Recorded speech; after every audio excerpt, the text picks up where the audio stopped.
देखो अभी हमने किया कि जब आप मेटल को ऑक्सीजन के साथ करते हैं तो मेटल ऑक्साइड मिलती है, right. And metal oxides are basic in nature. आपके पास ये क्वेश्चन आता है कि आप कैसे शो करेंगे कि भाई मेटल ऑक्साइड आपके पास में बेसिक इन नेचर में।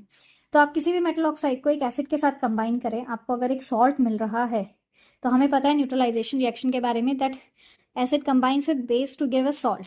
तो मेटल ऑक्साइड्स आपके पास में बेसिक इन नेचर के हैं, but there are certain metal oxides, कुछ ऐसी मेटल ऑक्साइड्स होती हैं आपके पास में जो कि हमें दोनों नेचर शो करती हैं एट टाइम। अगर आप एसिड के साथ करोगे तो वो एक बेस की तरह बिहेव करेगी, और वहीं पे अगर आप उसको एक बेस के साथ कंबाइन करेंगे तो वो एक एसिड की तरह बिहेव करेगा। इन ऑक्साइड्स को कहते हैं हम amphoteric oxides. These oxides are known as amphoteric oxides. So metal oxide which show both acidic and basic nature, वो मेटल ऑक्साइड जो दोनों नेचर शो करते हैं आपको, एसिडिक भी और बेसिक भी, उन्हें कहते हैं हम एम्पोटेरिक ऑक्साइड्स। क्या कहेंगे? Amphoteric oxides. कॉमन एग्जांपल की बात करें आपके पास में, so aluminium oxide and zinc oxide, ये दो ऐसी ऑक्साइड्स हैं आपके पास में जो एम्पोटेरिक इन नेचर है आपके पास में। दैट मीन्स ये एसिड की तरह भी बिहेव करेंगे और ये बेस की तरह भी बिहेव करते हैं। जैसे रिएक्शन देखो, अगर मैंने एल्यूमिनियम ऑक्साइड को Al2O3 को HCl के साथ कंबाइन कराया, मैंने क्या किया, Al2O3 को HCl के साथ कंबाइन कराया, तो HCl है आपके पास में, अपने एसिड बेस में रिएक्शन क्या हुआ है, H+ अलग हो जाएगा और Cl- अलग हो जाएगा आपके पास में।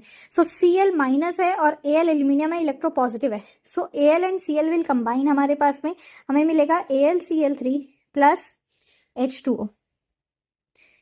बैलेंसिंग कर दो, ये हो जाएगा 2, 2 क्लोरीन 3, ठीक है, पूरा बैलेंस हो गया आपके पास में। तो यहाँ पे आपके पास में एल्यूमिनियम ऑक्साइड ने जो है वो एक किसकी तरह बिहेव किया, एक एसिड की तरह, सॉरी बेस की तरह बिहेव किया। HCl के साथ क्या एसिड है आपके पास में, एक बेस की तरह बिहेव कर रहा है।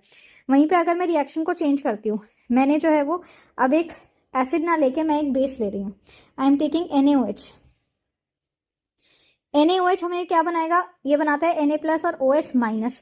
अगेन एल्यूमिनियम आपके पास इलेक्ट्रोपॉजिटिव है, OH- के साथ कंबाइन कर जाएगा हमारे पास में, तो ये हमें क्या देता है, ये हमें देगा NaAlO2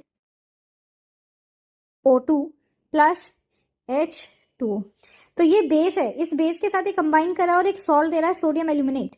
तो ये आपके पास में क्या है, एसिड की तरह भी बिहेव कर रहा है और ये बेस की तरह भी बिहेव कर रहा है आपके पास में। So this is amphoteric in nature. So amphoteric nature का मतलब क्या है, अगर आपके पास सवाल आता है व्हाट आर एम्पोटेरिक ऑक्साइड्स, तो oxides of certain metals behave as both acid and base and these are known as amphoteric oxide. आप नाम बता सकते हैं और ये रिएक्शन बता देंगे तो बहुत बढ़िया।